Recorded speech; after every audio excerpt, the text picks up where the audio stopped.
Le trompe-l'œil est un art magnifique. Quand il devient une méthode de communication, c'est un triste aveu.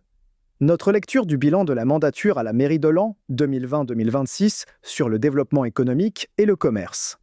Si l'on peut reconnaître une volonté affichée en matière d'animation touristique, de culture ou de jeunesse, le bilan présenté par l'équipe municipale repose largement sur une communication de trompe-l'œil.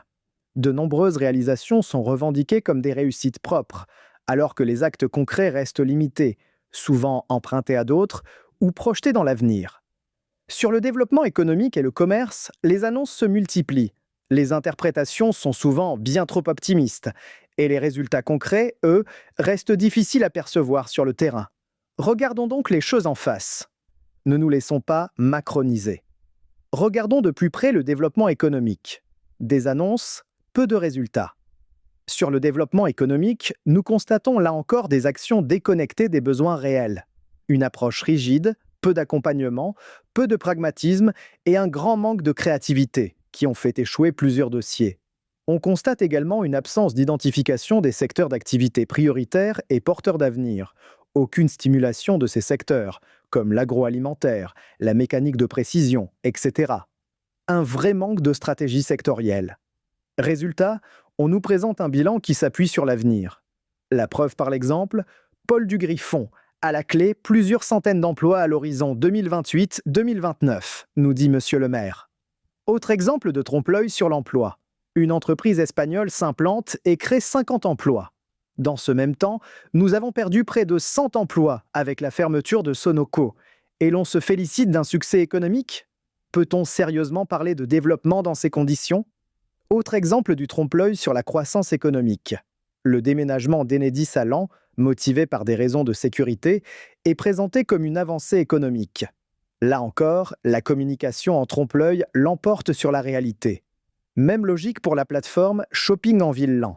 Son origine, son fonctionnement et surtout son impact concret restent pour le moins flous. Comme dirait Anne Roumanoff, on ne nous dit pas tout. Et que dire de la communication en grande pompe autour d'une station hyperchargeur?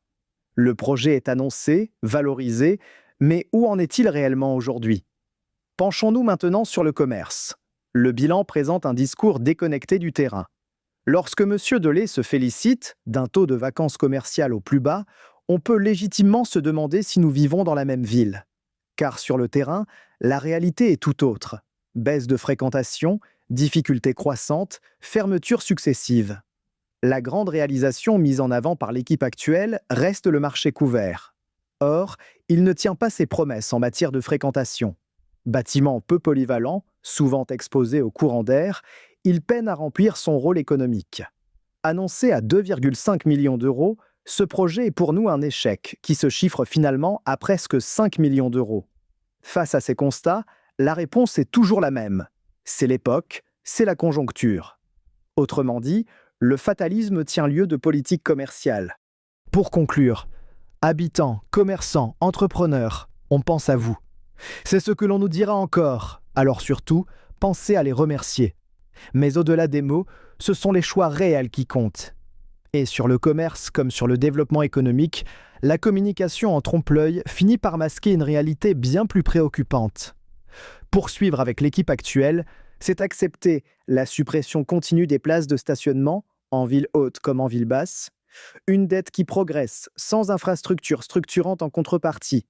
Projet annoncé, 7 millions pour le musée, 350 000 € pour le mobilier de l'Office du tourisme, 600 000 € pour le parking du conservatoire, 30 millions pour 36 logements et 4 places de parking, 5 millions pour le déménagement du siège de la communauté d'agglomération. Des priorités budgétaires qui interrogent, pendant que les commerces ferment, que la fréquentation baisse et que l'activité se fragilise. Nous ne vous proposons pas les mêmes priorités. Ne comptez pas sur nous pour développer ce type de narcissisme. La communication en trompe-l'œil finit par éloigner les élus de la réalité vécue par les citoyens. Elle remplace le travail de fond par l'image. Il est temps de revenir les pieds sur terre, de changer de cap et de se remettre au travail, simplement et efficacement. Les grandes infrastructures de Laon ne sont pas nées de la communication, mais du travail de fond des équipes d'hier. On peut poser des plaques et des commémorations, mais les lauriers de l'équipe actuelle pourraient devenir des chrysanthèmes de demain si l'on continue comme ça. Retrouvez notre projet sur Laon, notre ville, notre avenir, et venez échanger avec nous lors des réunions de quartier à partir du 27 février. À votre service.